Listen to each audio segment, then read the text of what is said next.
Penyakit hepatitis sebenarnya terdiri dari banyak macam. Masing-masing jenis penyakit tersebut memiliki ciri dan karakteristiknya berbeda. Tidak seperti hepatitis B dan C yang menular dari darah dan aktivitas seksual, hepatitis A disebabkan oleh virus yang disebarkan oleh kotoran atau tinja penderitanya.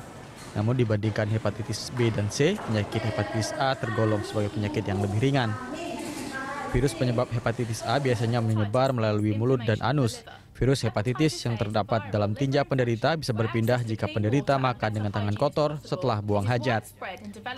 Masa inkubasi virus jenis ini antara 2-6 minggu. Penderita yang terkena virus hepatitis A akan mengalami gejala-gejala seperti letih, lesu, demam, lemah, bahkan dalam beberapa kasus terjadi muntah-muntah, hilangnya nafsu makan, nyeri otot, urin berwarna gelap, serta kulit dan mata menjadi kuning. Dalam banyak kasus, infeksi virus hepatitis biasanya tidak akan banyak berkembang sampai separah penderita hepatitis B dan C, sehingga kecil kemungkinannya sampai menyebabkan kanker hati. Pada dasarnya, untuk menghindar dari kontaminasi virus ini, sebaiknya masyarakat perlu menjaga hidup sehat dalam kesehariannya dan menjaga makanan yang dikonsumsi. Tim Liputan Berita 1.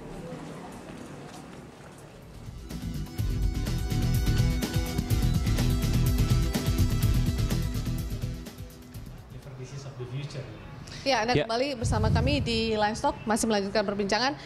Dr. Rino, ini menyambung dari apa yang dijelaskan oleh Ibu tadi, bahwa ini terkait dengan diskriminasi bagi mereka penderita hepatitis itu sendiri. Seberapa signifikan sebenarnya penderita hepatitis itu bisa merugikan orang-orang di sekitarnya sebenarnya, Dok, kalau kita lihat? Iya, tentu ini kita bicara hepatitis yang mana ya. Okay. Kalau hepatitis A tentu infeksinya akan sembuh sempurna, jadi tidak diperlukan lagi evaluasi atau tidak diperlukan lagi pengobatan setelah infeksinya selesai. Ya, karena pasiennya biasanya setelah itu menjadi kebal terhadap infeksi virus hepatitis A. Untuk hepatitis B dan hepatitis C, memang masalahnya adalah masalah diskriminasi tadi. Perlu diketahui bahwa mereka-mereka yang terinfeksi virus hepatitis B maupun hepatitis C tidak semuanya jadi sakit, gitu loh ya. Jadi ada yang tidak sakit, ya.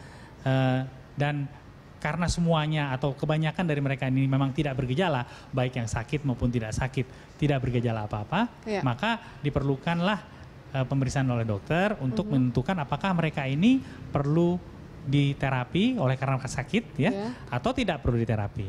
Untuk yang tidak perlu diterapi ya tentu hanya perlu dilakukan monitoring, misalnya 6 bulan sekali atau setahun sekali begitu ya. Untuk yang sakit tentu bisa diobati gitu ya. Dan saat ini di negara kita ini sebenarnya obat-obat untuk hepatitis sudah cukup baik tersedia. Hanya masalahnya apakah si penderitanya tahu dia itu menderita hepatitis atau tidak, ya. Dan yang kedua, apakah si penderitanya juga mau? Belum tentu mau loh, karena tadi sudah disebutkan antara lain masalahnya diskriminasi atau stigma tadi itu ya. Jadi walaupun dia tahu terinfeksi virus hepatitis, oleh karena tidak ada gejalanya, saya tidak apa-apa, saya tidak merasakan apa-apa, sehingga tidak melakukan upaya-upaya untuk pengobatan. Berarti kita dari awal itu sebenarnya sudah harus, kalau memang kita ingin sadar dan ingin memeriksakan itu, kita bisa melakukan deteksi dini begitu, dokter ya? Apakah mungkin seperti itu juga? Ya, demikian memang ya. Saya kira saya juga harus mengucapkan syukur oleh karena Kementerian Kesehatan baru-baru ini sudah mengeluarkan peraturan Menteri Kesehatan, peraturan Permenkes nomor 53 tahun 2015 tentang pengendalian hepatitis. Ya, jadi ini dasar hukumnya sudah jelas sekali gitu ya. Permenkes sudah keluar untuk hepatitis, baik itu hepatitis A, B, C dan E ya. Sehingga saya kira ini sudah harus dilaksanakan oleh siapapun yang berkaitan. Apa bentuknya, Dok? Misalnya bentuknya itu kan maksudnya Permenkesnya itu.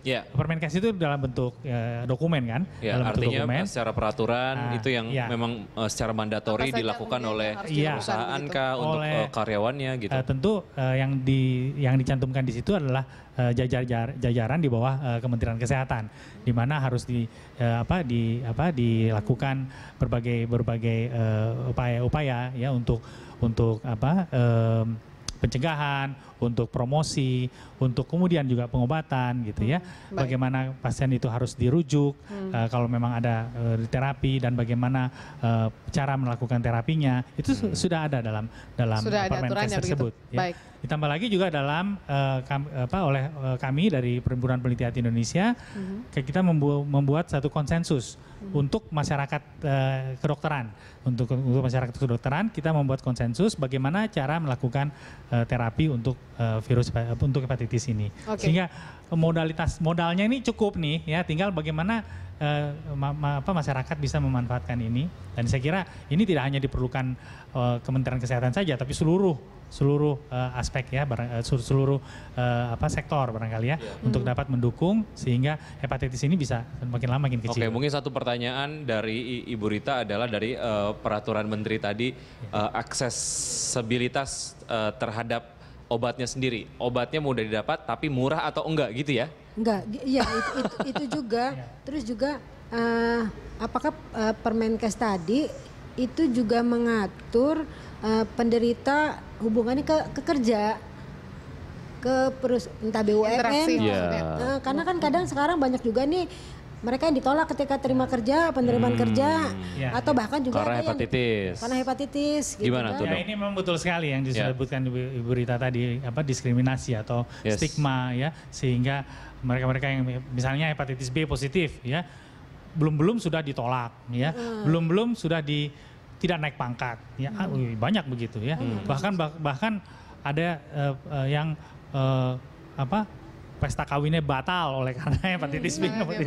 Itu kan keterlaluan. Padahal tidak boleh seperti itu mestinya ya. Masalahnya kalau untuk dalam hal kerja, saya kira persoalannya tidak hanya menyangkut Kementerian Kesehatan, tapi juga menyangkut Kementerian Tenaga Kerja. Saya ada satu dokumen di mana Kementerian Tenaga Kerja sudah memberikan himbauan kepada seluruh perusahaan-perusahaan agar tidak melandaskan penerimaan pegawai dengan pemeriksaan hepatitis B. Tapi ya ini hanya himbauan ya. Jadi mungkin kurang kuat sehingga mudah-mudahan ada pembicaraan lebih lanjut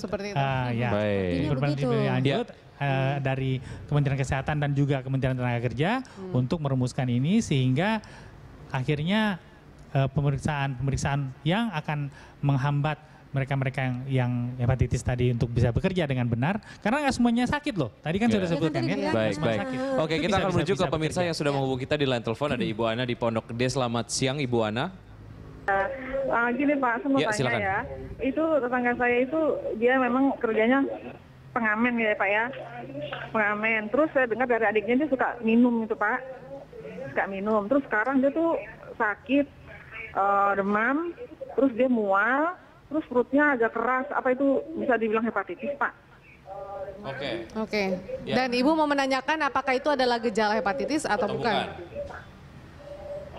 Baik, itu saja Ibu Ana. Ya, kita akan coba jawab setelah jeda berikut ini ya. Baik. Kami akan segera kembali. Terima kasih, Ibu Ana.